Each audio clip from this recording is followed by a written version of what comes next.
Welcome to The Quantified Body. This is your host, Damien Blinkenstop. This is the show where we look at cutting-edge tools and tactics to improve our body's health, performance, and longevity. And we do this with a quantified perspective, always looking for data such as biomarkers for real evidence. We have guests that range from academic research and experts in the biomarkers, the tools and the tactics, to real-life experimenters who have done their own biohacking experiments at home and tracked biomarkers to show their results. Before we get into today's interview, thank you so much for the iTunes reviews you've been posting up. One from A. Samuel says, great, informative show. I'm a big fan of this podcast. Damien goes into the kind of detail many other similar shows miss while still being accessible. Also refreshing to get a UK perspective on such things. Take a listen and be hooked. Thank you very much, A. Samuels. I try to make it as accessible as possible, and I'm glad I'm at least getting near that goal, it seems. Another listener, SD Koala, who I happen to know is based in San Diego, says, stellar podcast. Damien's podcast is the gold standard, the one I compare other health biohacking podcasts to now. Absolutely well done. I couldn't recommend it enough. Thank you so much for the praise. What's important to me is just that this is really useful to you. So when I get these kind of comments, it just helps keep me going. Thank you so much for that.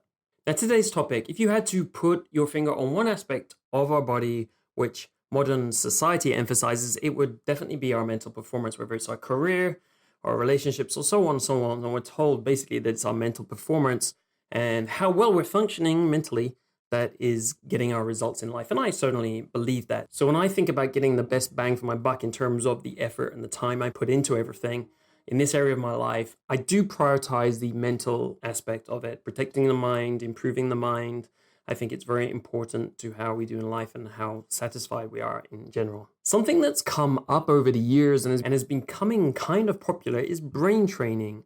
We have services like Lumosity, for example, and an online software where you can log in and play brain training games, which are said to improve your cognitive performance, your abilities over time.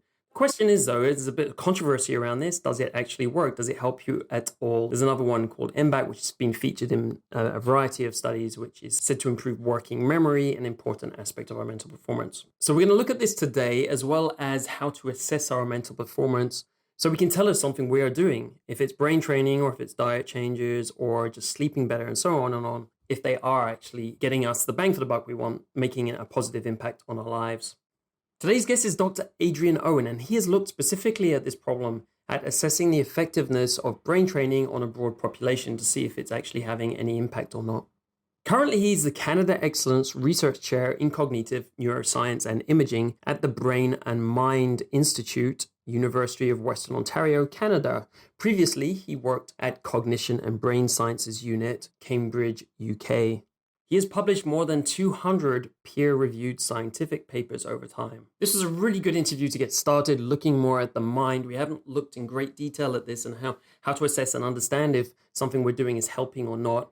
And Dr. Adrian Owen certainly has a great background and broad background in this to understand the kind of questions and what we should be looking at. So I hope you enjoy this interview as much as I did. To get the most actionable content from this interview summarized on the blog, that's the list of biomarkers, labs, tools, and tactics, the transcript, and links to the guests and everything we mentioned today, go to thequantifiedbody.net/episodes and pick out the episode there. If you want it in your email inbox, you go to thequantifiedbody.net/newsletter, pop your email in there, and every time an episode comes out, you'll get it all automatically by email. The Quantified Body. New technologies are bringing us more and better data on our bodies every day. This data promises to help us make better decisions for better health, higher performance, less disease, and greater longevity. In The Quantified Body, we explore this promise to find out where it is creating real-world results, improving bodies, and improving lives. Adrian, thank you so much for joining us on the show. Thanks for having me. Excellent. So how did you yourself get into this whole area of cognitive science, assessing performance, brain training, and all these areas? What was kind of the thing that first stimulated you to get interested in this area? Actually, I've been interested in cognitive assessment since my PhD. Back in the late 80s, I was working on assessing frontal lobe function. In those days, it was pre-brain imaging. We just used to test patients who'd had parts of their brain removed and then design cognitive tests to try and work out what it is that they couldn't do. So I've been in the area of assessing cognition for 25 years now. The move into brain training actually came much more recently. In about 2009, I got very interested in actually in the amount of attention that was being paid by the general public to whether brain training could make you smarter. And I got involved in a study with the BBC to test that. Well, give us a quick overview of what that was so that everyone can kind of hear about it, because it was quite a big project at the time. It was, and it started because the BBC came to me and said, "Well, we want to do a program, and we'd like to do a huge sort of study to promote public understanding of science. Could we get a lot of people involved in this?" And obviously, brain training works, right? And I sort of started, "Well, hold on, stop. What do you mean? Obviously, brain training works. Let's talk about that." And they said, "Well, this company or that company have sold 100 million units this year. The whole world is training their brains." And I said, "Well, is the whole world getting smarter?" I was very intrigued by this idea because I thought it's funny. We out there in the world, we've got perhaps one of the largest public science experiments running right now. In the time I was living in London, England, and there were people sitting on trains with their handheld devices, all training their brains. And I thought, well, I haven't seen any evidence that any of them are getting any smarter. And certainly, looking around among my friends, it wasn't the case that those who were super smart would say, "Well, it's because I've been using this device," or So I thought, well, there's something interesting in there that a lot of people believe it and are interested in it, and it would be a fun thing to try and test. So we set up. It was a BBC program, via a BBC program called Bang Goes the Theory. We sort of advertised this as a way of assessing whether brain training worked. We got people to log into a specific website that we'd set up. The website had a lot of training games on it. So is this the current website that's up today, or is it different, the Cambridge Brain Sciences website? That's actually entirely different, but Okay. did feature in that study. What we used Cambridge Brain Sciences for was to assess whether the training had worked, because we wanted something truly independent to sort of look at pre and post testing scores. So Cambridge Brain Sciences is not a training site. It's a cognitive assessment site that I've set up with one of my colleagues out of Hampshire. So we use that we got everybody to log into Cambridge Brain Sciences, get a sense of their cognitive performance before they started training. And then everybody would log into one of the BBC sites, which allowed them, split them into three groups, basically. There was a group who trained specifically on reasoning tests, things to improve your ability to reason and think through the solutions to problems. Another group, again, these were randomly assigned, obviously. A second group would log in and do memory tests and attention tasks, things that emphasized other aspects of cognition that weren't necessarily problem solving and reasoning. And the third group basically just had to do a simple exercise that involved using a computer for about the same amount of time. They would look up the answers to complicated questions on the web. And that was just to make sure the control group used the computer for the same period of time over the 6-week training period. And we had people log in several times a week for at least 10 minutes per session for 6 weeks. And a lot of people took the challenge. We had tens of thousands of people logged in. Only about 11,500 people survived, did the distance, did the pre-testing and the 6 weeks of training and the post-testing. But nevertheless, 12,000 was a fantastic result, an enormous uptake. Right. So we discussed a little bit previously on this show, like crowdsourcing of science, basically crowd science and citizen science, and how that. So this is basically an early example of you kind of leveraging the crowd to get some science done and some kind of validation. It was great, yeah. And it was a lot easier than I thought it would be. We've used the same method subsequently to conduct a number of scientific studies. And the secret, I think, really is if you can engage people in something that they're actually interested in. And clearly there was a lot of public interest in brain training and whether it worked. And having the BBC obviously was enormously helpful because it was a popular science program they used as the vehicle to promote this. But I think it's great. I think it's great if you can get people interested and they feel like they're part of something and they're helping to answer a question. Yeah. So we had Jessica Richman. I don't know if you know her work, Ubiome, and she's really into citizen science and crowdsourcing of science. She kind of gets up in presentations and talks about that. And Ubiome is a project looking at the microbiome. Okay. They're getting lots of data from lots of different people around the world and so on, and feeding into that to try and start understanding the microbiome. We discussed it, and yes, it seems like it's going to be an exciting time for crowd science. It's already started. It's the internet. It's also that people, as you say, they're interested in these things now. Whether it comes to cognitive performance, which is kind of a big thing when it comes to everything in our lives. I mean, if you think about your work, your relationships, everything, how would you look at, just to take a step back, how would you look at our brains and What areas would you split it into in terms of performance? Because it's also been like a little while since you did that study. Do you kind of have evolved in the way you look at what you see as the important aspects of performance for us cognitively in our lives? I think that's a really great question. And actually, it speaks to a much bigger question about how psychology and brain science has evolved over the last 50 years. I mean, when I started working in this area doing my PhD 25 years ago, really we didn't have any direct ways of accessing brain function. What we would do is we would basically assess behavior. As a consequence, we had many so-called cognitive models that were based on things that we all think we can do. We know that we can remember stuff, so we would have memory models, and we know that we can attend to different things, and some of us can attend to multiple things at the same time, and so we would have models of attention. The only way we had of actually testing these models in terms of the brain was to assess patients who had damage to one or more of the sort of modules that were assumed to be involved in these models. So we would test brain damaged subjects, participants who'd had tumors removed from their brains, for example, and a bit of healthy tissue had gone at the same time, and we could try and work out whether the model really worked. And that's a sort of looking back, that's a slightly, it's a rather awkward way of investigating brain function, because you're continually looking at people who are impaired in order to try and work out how the rest of us actually work. Now, in the late 1990s, brain imaging really took off. And in the beginning, it was a technique known as positron emission tomography, or PET, and that soon gave way to fMRI, or functional magnetic resonance imaging, which has absolutely exploded.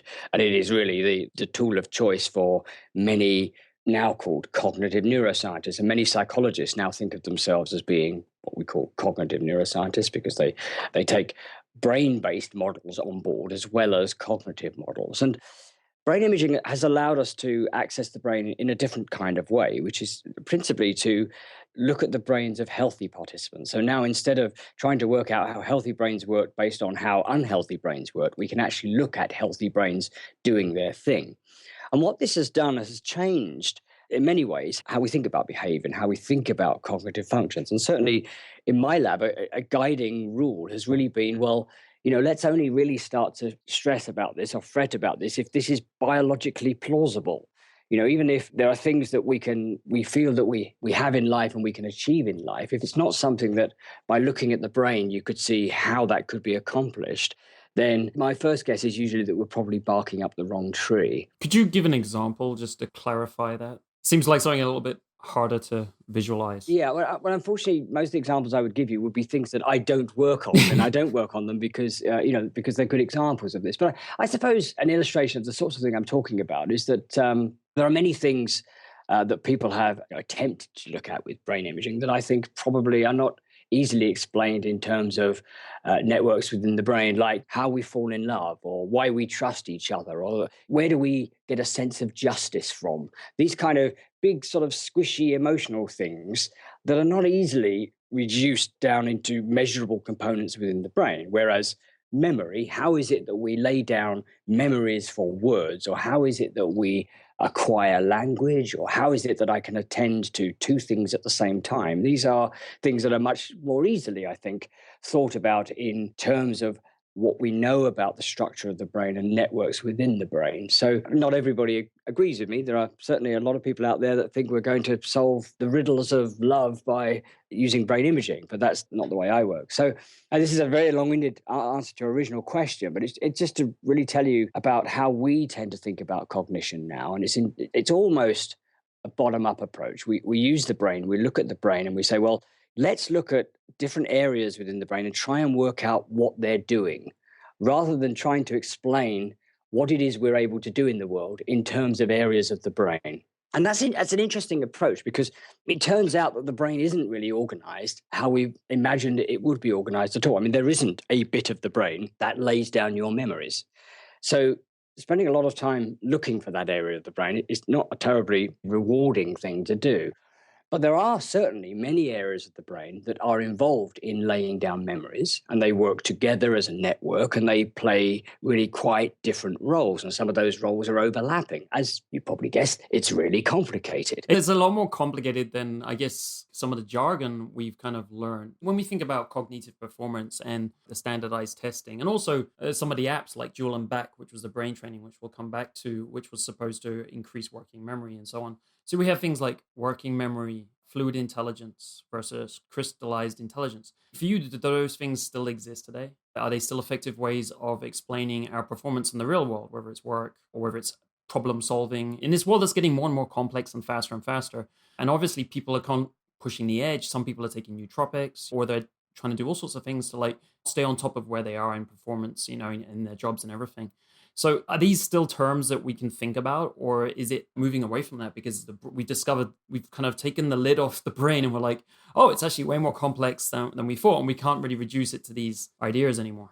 Yeah, well, the answer is yes and no. I mean, to take your question backwards, we definitely can't reduce the brain in terms of those ideas anymore. I don't think thinking about the brain in terms of fluid intelligence is a very sensible way to go about it. We actually had our most recent large-scale study that we published in a journal called Neuron at the end of 2012, involved 44,000 members of the public. And there, actually, we specifically addressed this question. We got everybody to do a fairly large number of cognitive tests online, and then we tried to look at whether we could estimate people's fluid intelligence, or IQ, as it's often referred to, using these different specific cognitive tests. And it turns out you cannot explain the variance. You cannot actually explain everybody's performance in terms of a single factor. Whichever way we cut up the data, there was no way of reducing people's data to a single factor, say an IQ factor or a fluid intelligence factor. It turns out there are at least three different components of performance. Now, I'm sure it's not just three, but there are at least three. And that paper was really designed to take a swipe at the community who are still looking for evidence of fluid intelligence in the brain, or IQ in the brain, because we accompanied it with a brain imaging study that produced exactly the same results. It said that you cannot reduce if there is something like IQ, there is a way of comparing one person to another person in terms of a single measure, then we should be able to find evidence for it in the brain somewhere. And actually, we weren't able to do that. So it's really the dynamic relationship between different parts of the brain. So just focusing on developing an aspect, if we can actually do that, is potentially erroneous. I just wanted to make sure that people at home understood the difference between like fluid intelligence, IQ, and crystallized intelligence, how it relates to their lives. Could you just give a quick overview of what that means when people are talking about that? Well, I'm certainly not an IQ expert. And I think maybe the best way to think about this is that these are measures that are out there in the world that clearly measure something. But they measure something in the same way as having a driving test measures something. You take a driving test and you pass or you fail. And I don't know, it's a while since I took my driving test, but you probably get a score on it as well, right? And that score means something, but it doesn't tell you everything about somebody's ability to drive. If I got a 94 and you got a 96, how much would that really tell us about the likelihood of you causing a collision on the road and me causing a collision? It's not. But that doesn't mean it's useless having a driving test. It's a measure that we have constructed to measure something out there in the world, an aspect of people's abilities, and we use it for a purpose, which is to determine whether people should be allowed out on the road in a dangerous vehicle or not. Now, IQ is a little bit like that. It's a measure that has been around for many years. It's often divided into sort of two components: crystallized intelligence and fluid intelligence. Crystallized is really the stuff that you've learned, the stuff that you've acquired since your childhood, stuff you know. So it's kind of like the harder you study, the more that you tend to have. Well, that may be true. It may be that the more of it you had to start with, the harder you study. I don't know. But fluid intelligence is more related to problem solving, reasoning, our ability to work through problems, plan for the future. That is assumed to be something that is not necessarily as related to what we've learned and the knowledge that we've acquired over time, but it's I'm going to choose my words very carefully here, but it's something that many people think of as being an innate ability, that some people have very high fluid intelligence, ability to reason their way out of problems, and other people have a rather lower fluid intelligence. And so the whole concept of IQ is often divided into those two things. And I think for obvious reasons, most people are more interested in fluid intelligence than they are in crystallized intelligence, because fluid intelligence gets wrapped up in arguments about genetics and whether one person is better than another person. It's not just because they've had a more education, it's because they're somehow inherently smarter. So all these arguments about brain training and smartness and how intelligent you are actually usually referring to some measure of fluid intelligence rather than crystallized intelligence. That's the thing people tend to work on when with these brain training aspects are trying to change that, because we already know crystallized intelligence can be changed. Exactly. Right. You can learn more stuff, right? Yeah, exactly. So to look at what you did at Cambridge Brain Sciences, what were you actually looking at in terms of assessing people there? Was it relating to these concepts we've been talking about, or is it a little bit different? You mean the study with the 44,000 people? Yeah, what is the assessment that Cambridge Brain Sciences does when you take that test, or when they did it? Yeah, so there, I think what's interesting about Cambridge Brain Sciences and is perhaps a little bit different to many other sort of online testing suites is that basically it's brain-based. These are all tests that we've either devised or have been based on tests that other neuroscientists have devised to assess specific brain functions. These aren't tests that are set up to assess a cognitive ability. We don't sort of have a memory suite that's designed to test your memory. We have essentially groups of tests that are assigned to that are designed to assess specific brain functions. And they have, most of these tests now have a 25-year history of being used in my lab and in other labs around the world. A lot of them were based on patient studies that we did in the late 80s and early 90s, or on non-human studies that other neuroscientists have conducted to look at how the brains of monkeys perhaps compare with the brains of humans. So, all of these tests have been used in many neuroscientific studies, so that they are genuine scientific tools, if you like. We've dressed them up slightly to make them a little bit more appealing to the person in the street. But basically, what they are testing is something that addresses a specific scientific question about the role of particular brain regions in cognition. In that sense, in that context, I think they're very useful for really trying to understand how different people's brains function compared to one another. Yeah. Before we spoke, I took the test about a year ago, so I just wanted to kind of revise it, and I took it again today and was horribly disappointed to see like one of the areas had declined quite specifically. Well, you're obviously getting a bit older, and you're going to have to just deal with this. Does that actually mean that my cognitive, sometimes will it be an off day? Let's talk about practice first. What would you suggest people use these for? From my own perspective, if I'm hoping, as you just brought up, not to have an aged brain, a brain that's aging too rapidly, I might want to do it maybe once a quarter, once every 6 months, just to check in like where things are. Is that a reasonable use of that? It's a perfectly reasonable use of it. I think it's a very good way of assessing your current cognitive performance based on using the same tools that cognitive neuroscientists are using these days. I think you have to be very careful. There obviously is variance. Now, we try and take account of practice effects by making sure that novel problems are served up each time. So all of those tests, you won't have seen exactly the same things that you saw a year ago. They'll be different.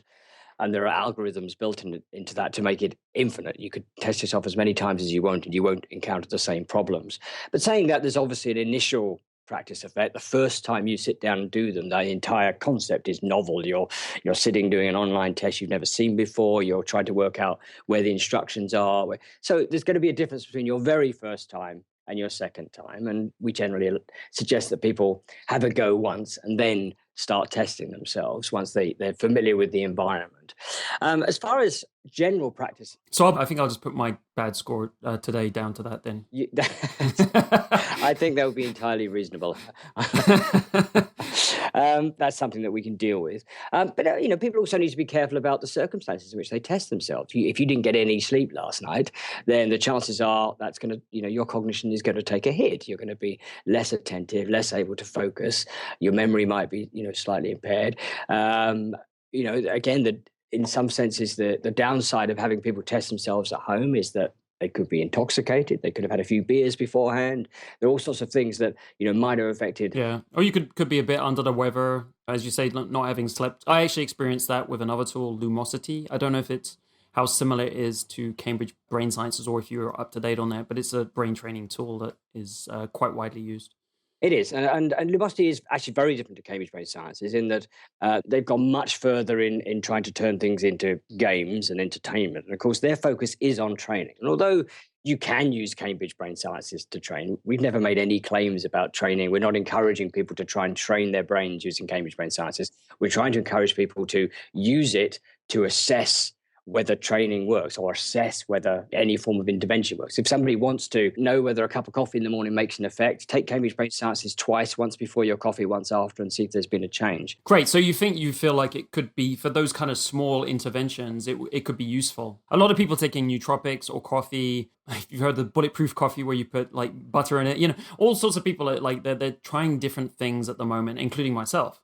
If we have a standardized tool to assess ourselves and you think it can make the difference between could we test ourselves once each day at the same time with time of day? There are a lot of things we have to control for if we were going to run our own little experiments in terms to get reasonable information out. Yeah, this is realistic that it might have had an impact. I think it's the perfect tool for doing those sorts of things. It's extremely sensitive. By that, I mean, it'll pick up small changes because of the way that we measure performance in these various tests is designed to pick up relatively small changes. I think I would encourage people to try their own experiments at home with it. But of course, you should try and do it scientifically. Try and do it the way that we would do it in the lab, which is control as much as you can, except the variable that you are looking at. So yeah, try and do it at approximately the same time of day. Try and make sure so huge confounding factors like you haven't had any sleep for one test and you did for the other. Keep as much as you can the same, and then vary what it is you're interested in, whether it's in drinking coffee or taking your regular sleeping pill or whatever it is that you're particularly interested in. Do it. And repetition is a cornerstone of scientific inquiry. And I don't think a single participant performing one manipulation pre and post coffee, does not a Nature or a Science paper make. I can tell you that. Yeah. But so, if you're interested in it and you look like you have promising early results, then try and repeat it. Maybe try it in somebody else to make sure it works in multiple people. But these are all basic principles in science, really. Yeah. Yeah, no, I mean, that's extremely good points. The repetition. If it was you yourself, I think there's an aspect interesting here, like when it comes to an N=1 experiment, is that we have personal biologies which are different. Caffeine is metabolized differently, for instance. There's some things which, in the world of science, sometimes, because we aren't aware of them, they won't work. When we test 10 people, we'll get a variance of results because we aren't aware of a specific aspect of biology which varies in people quite differently. But when we're doing an N=1 experiment, we have this, if we do control it well, we're doing it at the same time of the day, and we try to control for these things, we can see some repetitive thing that happens in us, and maybe it's not going to happen in our friend. But we have that ability to see, like I wanted to improve my brain performance. This apparently does. I don't know why it doesn't work for other people, but there you go. Yeah, that's a very interesting point. And the problem is when people then make claims based upon things like that about it. And in a sense, this is the problem with the whole brain training literature, really, is that people are making extremely broad claims. And I think when you really sort of boil it down, what the person in the street is hearing or is interested in is brain training, whatever that is, makes me smarter, whatever that is. And actually, the devil is in the detail, because brain training obviously works in the sense that if I teach myself to ride a bicycle, I have trained my brain. My brain is now able to operate all my limbs to ride a bicycle when it wasn't able to do that before. So in that sense, brain training works, but that's not news, right? If I practice long division, I'm going to get better at long division. Right. Again, that's not news, that's learning, but in a sense, it's brain training. Right, you've touched on basically why everyone focuses on brain training. The point is not to get better at one thing. It's to improve your ability to deal with new things.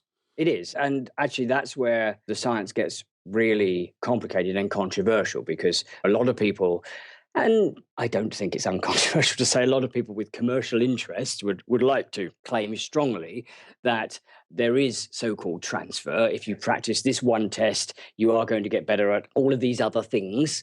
And scientifically, that's actually been something that's extremely difficult to demonstrate unequivocally, that you really do get better at all of those other things, because often all of those other things are quite closely related to the thing you've been training on, which is a bit like learning to ride a bike and then suddenly finding you're also better at spin class. I mean, it's not that surprising, right? Yeah, so I mean, the biggest example I can think of, I don't know if you know other ones, is that the dual end back or even the end back applications, which you'll find on iPhones. I think a lot of people have come into contact with them these days. I played around for it for a while until I started reading some of the conflicting research. And I was like, I'm not sure this is such a great use of my time. Yeah, the idea there is that you play this game and then increases your working memory and your ability to solve problems. And basically, we're talking about that fluid intelligence stuff we were talking about before, which everyone wants to be able to do.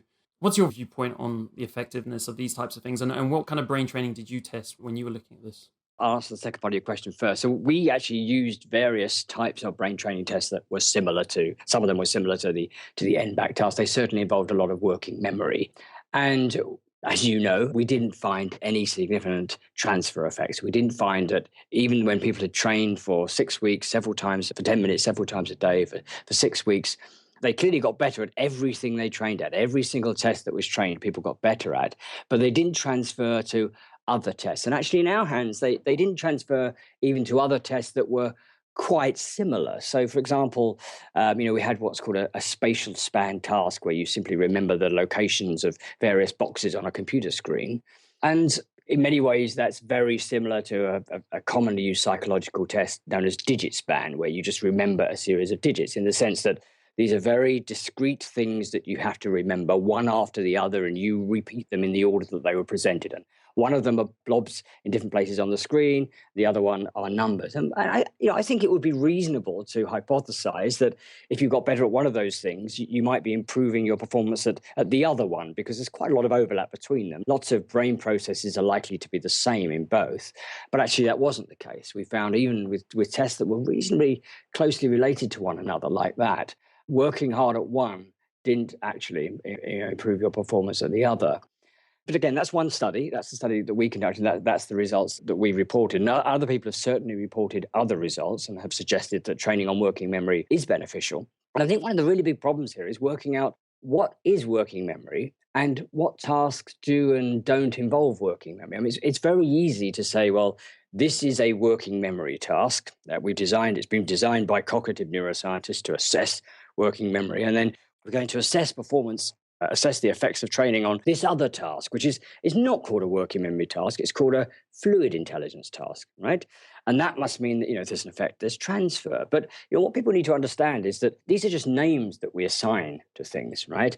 And it's a very simple example. Working memory is involved in absolutely every aspect of our life. You and I having this conversation, working memory is absolutely essential for us to have this conversation, because you are listening to what I'm saying and you're trying to accommodate what I'm saying in order to generate your next question. And I'm doing the opposite to you. And all the time we're remembering what each of us is saying. And that's how we're having a conversation, right? Right. And it's a bit like a computer RAM. I mean, for like everyone's got computers, they need RAM to have things working. It's kind of like working cash flow, working RAM. It's actually being used. Exactly. Versus the stuff we've stored in long term. That's a perfect analogy. But would we, based on that comment I've just made, conclude that working memory language involves working memory?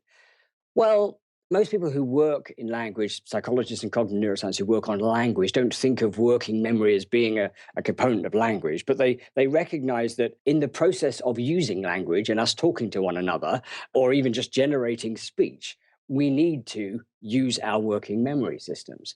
So that's just an example where you need to look very carefully at the test in order to, just because it's, for example, called a fluid intelligence test doesn't mean that it doesn't involve working memory. And certainly it does. Any cognitive test involves working memory, because you have to remember the instructions for how to do it. You have to implement those instructions. You typically have to remember where you are in the test. Am I halfway through? Am I near the end? It doesn't matter what the test is about. I can't easily think of a cognitive test that wouldn't require working memory. Now, that's not a complete answer to the question. It's certainly not a complete explanation for why it is that training on working memory appears to improve fluid intelligence. But it's just one example, I think, of the problems that arise when people try and make claims about transfer from one thing to another without really exploring the components of the individual test and saying, well, have I just trained up something that's helping this person to do this other test? There's a lot of discussion and argument in the cognitive literature about exactly that.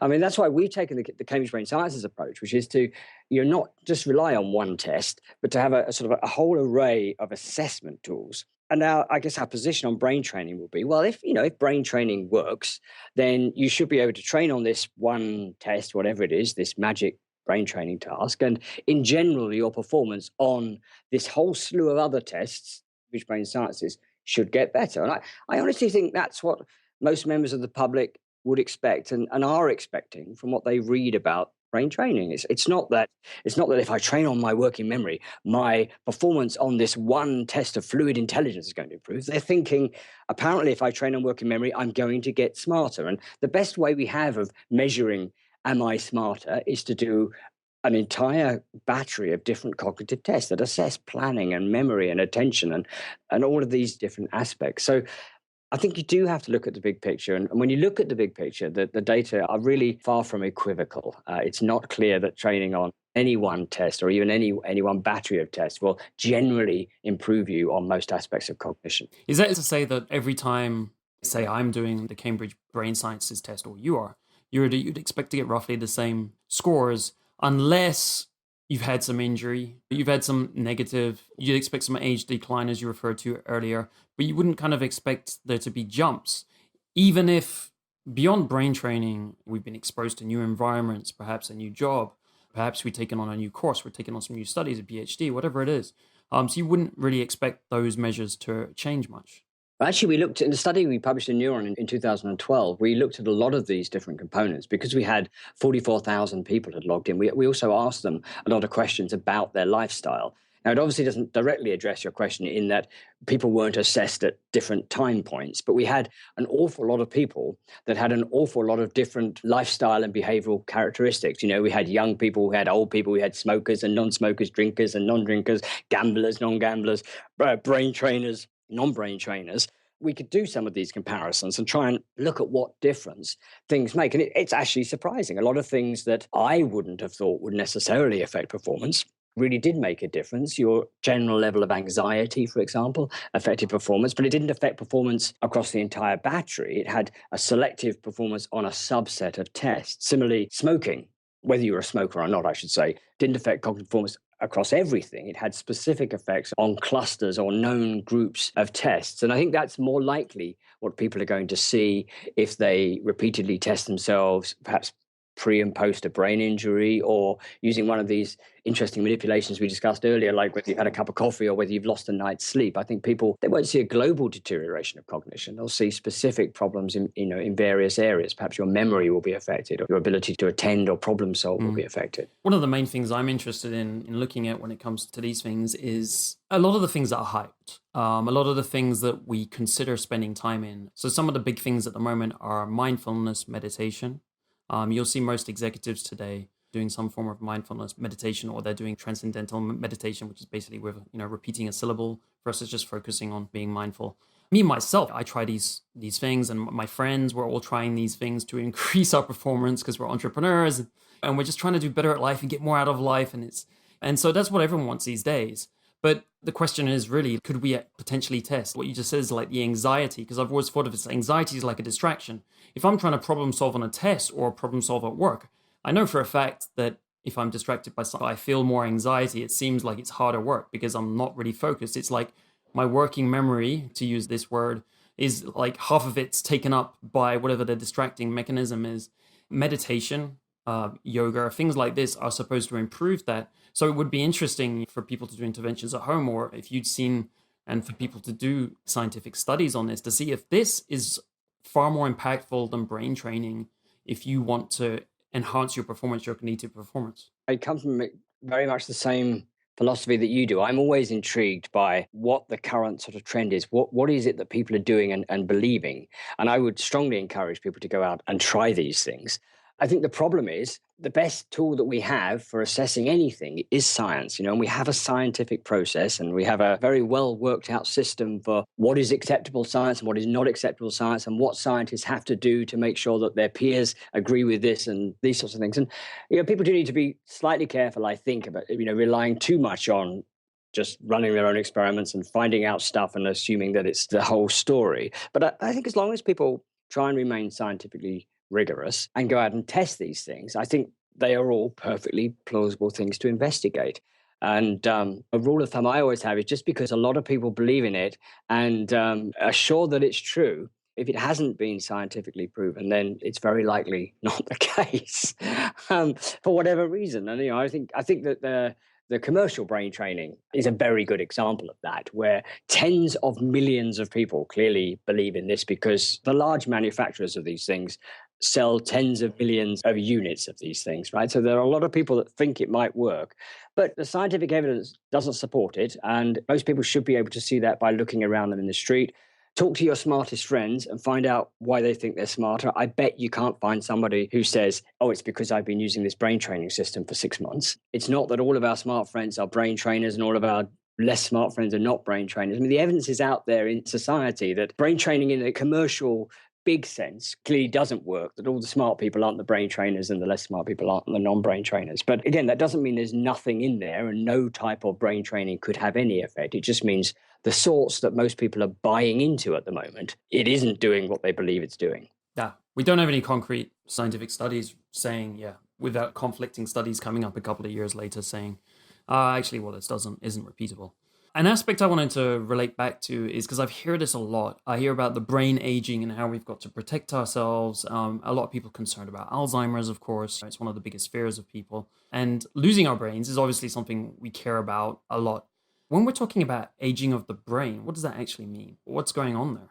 Well, again, it really depends on who you are. If you are dementing, and by that I mean you have something like Alzheimer's disease, then your brain is generating abnormal clusters or groups of cells within the brain that are seriously detrimental to performance and are affecting your memory and your attention and your ability on many tasks. If you have Parkinson's disease, then basically you have a reduction in a particular neurotransmitter known as dopamine, which we know is important for many tasks and for the normal functioning of many parts of the brain. And that, again, will have really rather specific effects.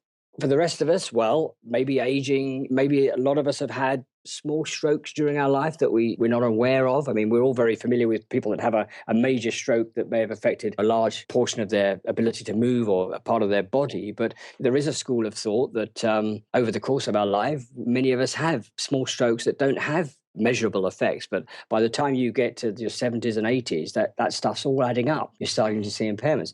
Head injuries. I spend a lot of my time working with very severe head injuries, but of course concussion is very much in the news these days. And over the course of most of our lives, most of us sustain a fair number of bangs on the head. It may not have resulted in a clinical concussion, but the brain, in spite of the fact that it's well protected by the skull, is an extremely vulnerable organ. We know that a blow to the head can have a serious effect. So I think all of these things, along with what most of us, I guess, are assuming is aging, sort of non-specific atrophy of the brain cells just basically shutting down or dying, all of these things can add up to the aging process. And this is why aging is such a mystery, because, of course, it's all so different in each and every one of us, because we've all had different experiences and been exposed to different things in life. Yeah.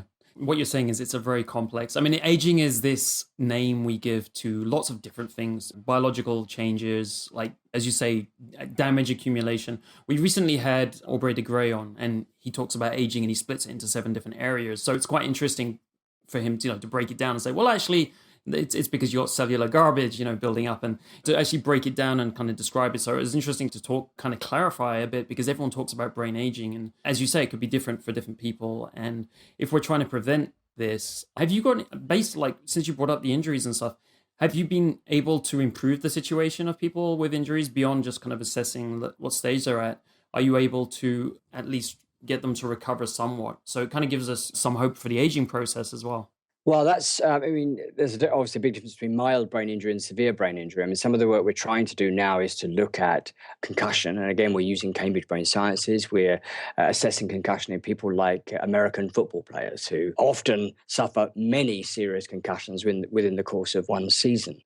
And looking at whether we can, by carefully measuring their cognition pre- and post-concussion, and we're accompanying that in some cases with brain imaging studies to see what the actual impact on the brain is.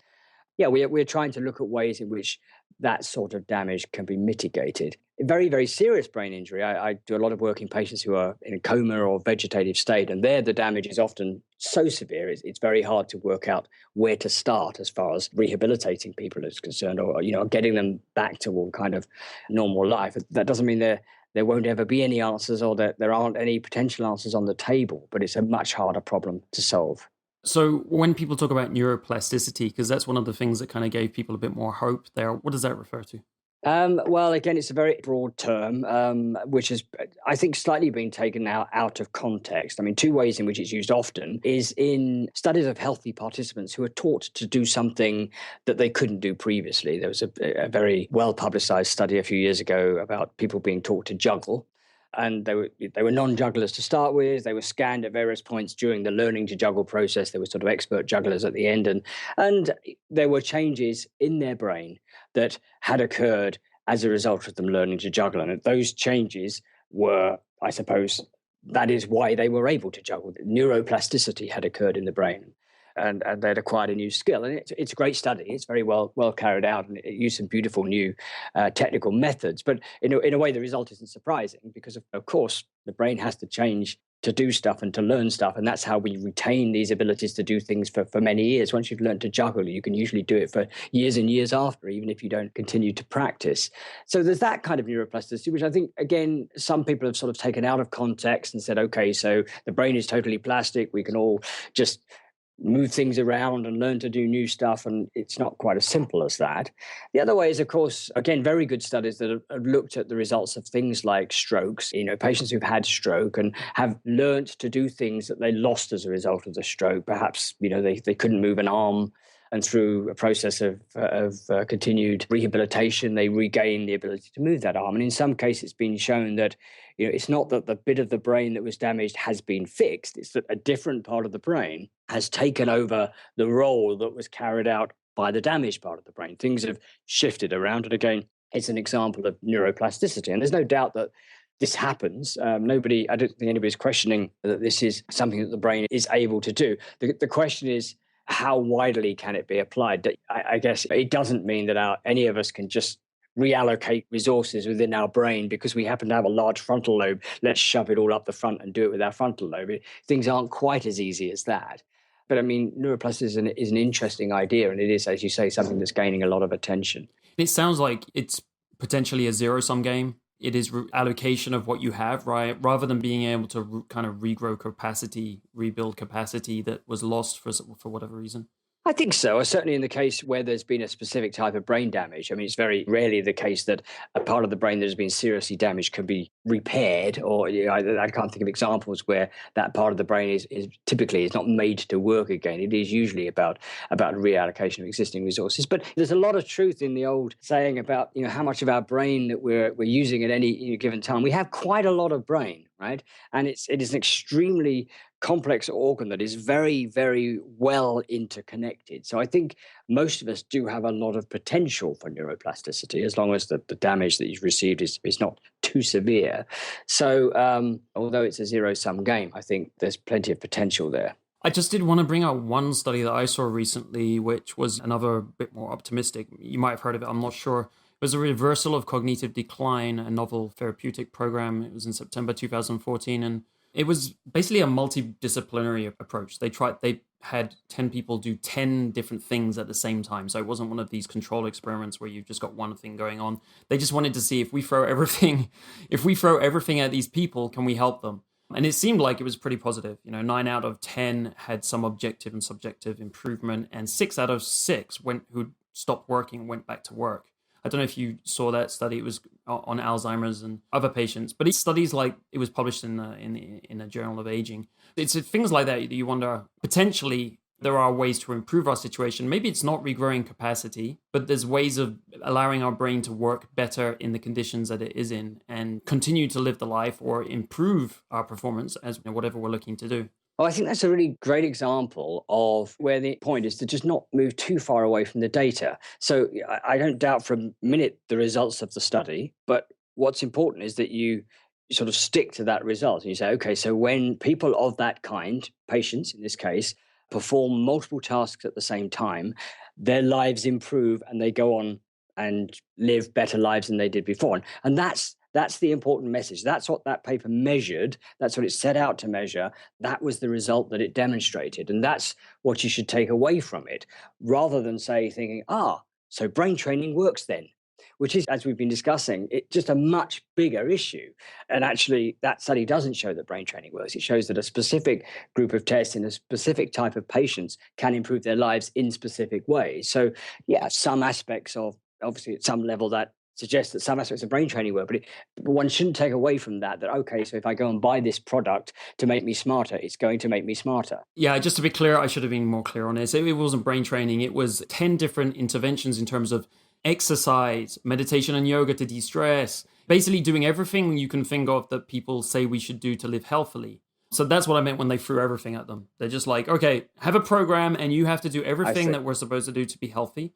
Now, is this going to make any impact in terms of your brain cognitive performance? So again, I guess the same point remains, are you an Alzheimer's patient? But it might be an interesting test to do yourself if you're willing to do 10 little interventions and then to use something like Cambridge Brain Sciences test to see if it has had any different after a month or something. I think so. I think you'll get a pretty good pre-intervention assessment and a post-intervention assessment with something like Cambridge Brain Sciences would be a perfect way to test that. And as you say, it could be different in healthy participants than it is. We know a lot about the difference between patients and healthy participants. Patients, in a sense, have much more to gain.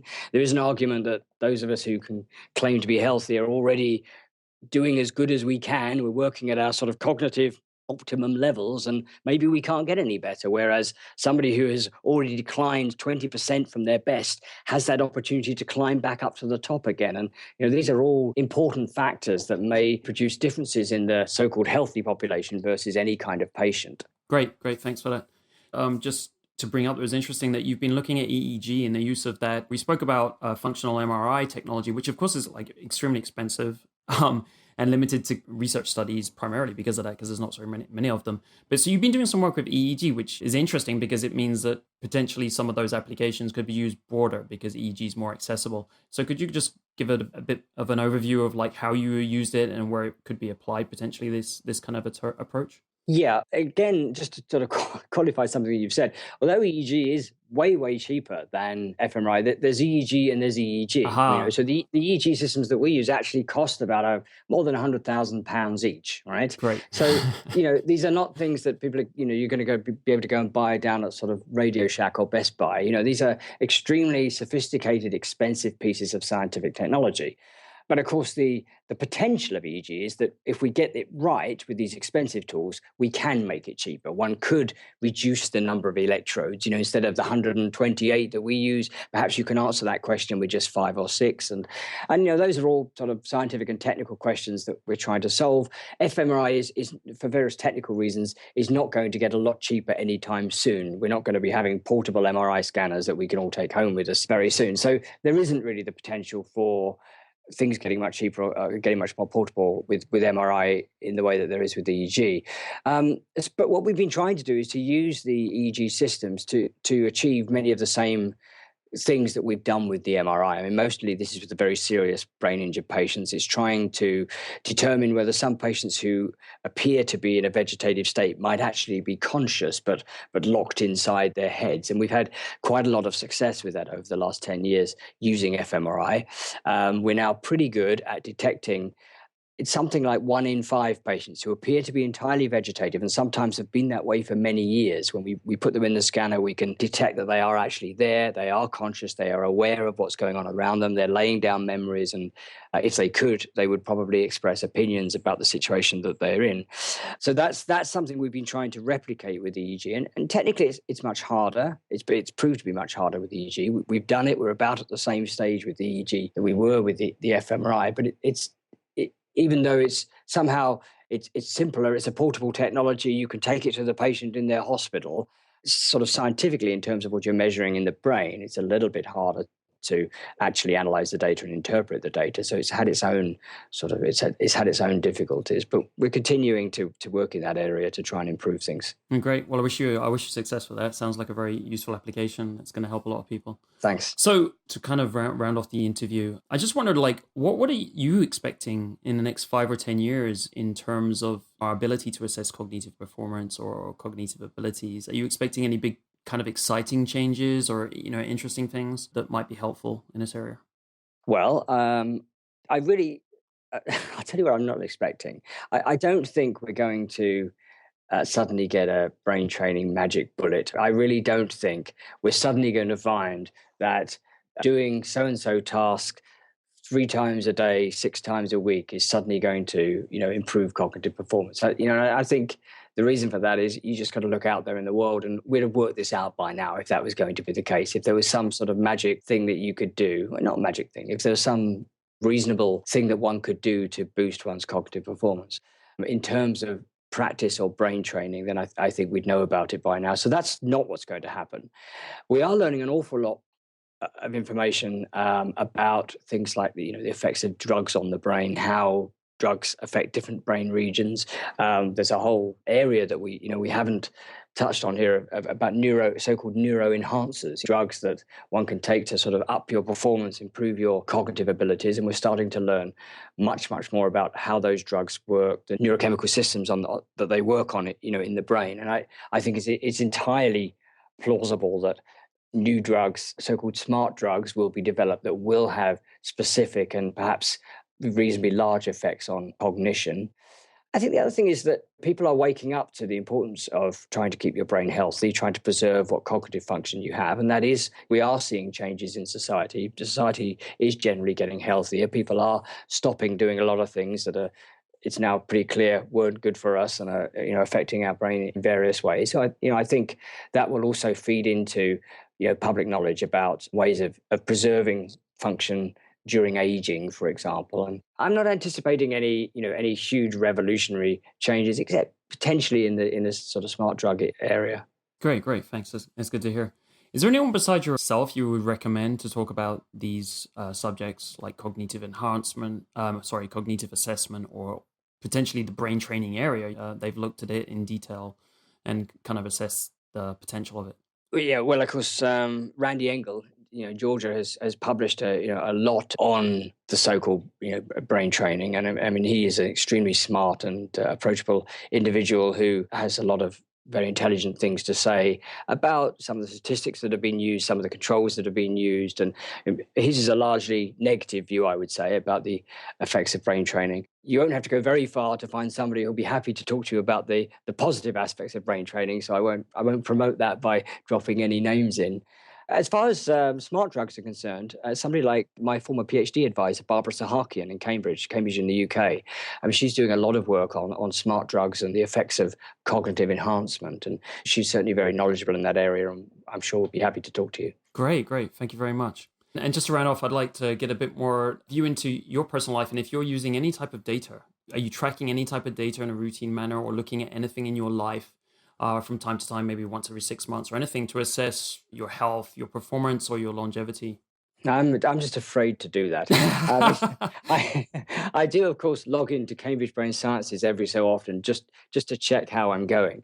Well, out of interest, would you just share? Did you get a decline similar to me? Well, when you get to 48 years old, it's inevitable. There's some things are just not working quite as well as they used to. I'm surprised that. Sometimes I'm surprised that I'm as cognitively preserved as I am, but yeah, no, I'm not. I'm not the sort of person that monitors my performance on a regular basis. I of course get to scan my brain very often, and I guess that's one answer to your question, because in the context of my brain imaging research, I get to go inside an MRI scanner to test out various new things we're trying and to test new sequences in the scanner and these sorts of things. So I do get the opportunity to see my brain really quite frequently, and I'm always on the lookout for anything that looks a little bit abnormal, any sort of accelerated atrophy or odd lumps and bumps here and there. It's impossible not to be intrigued by these things if you're a neuroscientist. Right, especially if it's your brain and you're looking at but I guess it's kind of like the whole medicine thing. It's like when you start Googling stuff, you get the placebo effect of like, that sounds like something I have, It's like kind of we'll call it the anti-placebo. Everyone's like, you never want to start Googling stuff if you have some little random symptom, because you'll end up probably, Google will say you have cancer or something. Google will always say you have cancer. It's One last thing is, like, we've spoken a lot about data today and controls and stuff. What would be your one big recommendation to people that are using data in their lives? They're trying to make they're trying to take better decisions, trying to like use data to improve their lives on any dimension, whether it's longevity, performance, or health. What would be your one recommendation in terms of what they do with data or how they use it? I think there's a scientist in everybody, right? We're all interested in questions about the world, about our lifestyle, about the effects of our lifestyle on our brains or on our abilities to think. And I think my one recommendation would be for people to try and stick to the scientific method. We've honed this idea over hundreds and hundreds of years now. We know how to conduct rigorous scientific experiments. You don't have to be an expert in statistics. You just basically have to follow a few simple principles. Make sure when you test something, you're controlling as much as you can about other factors.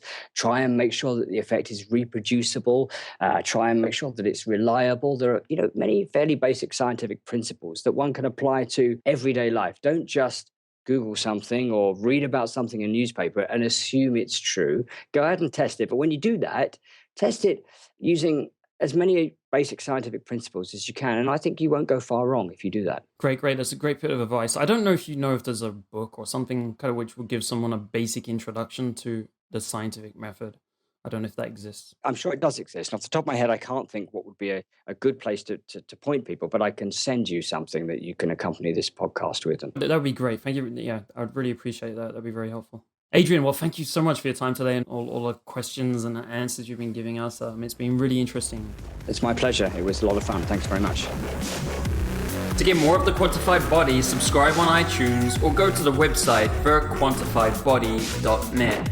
That's thequantifiedbody.net. You can also follow us on Twitter and Facebook. On Twitter, we are at twitter.com/quantifiedbody. And on Facebook, we are at facebook.com/quantifiedbodypodcast. If you've got feedback or requests for the show, you can email them to me at damien@thequantifiedbody.net. That's DAMIEN @thequantifiedbody.net. Thanks for joining the show this week. See you next time.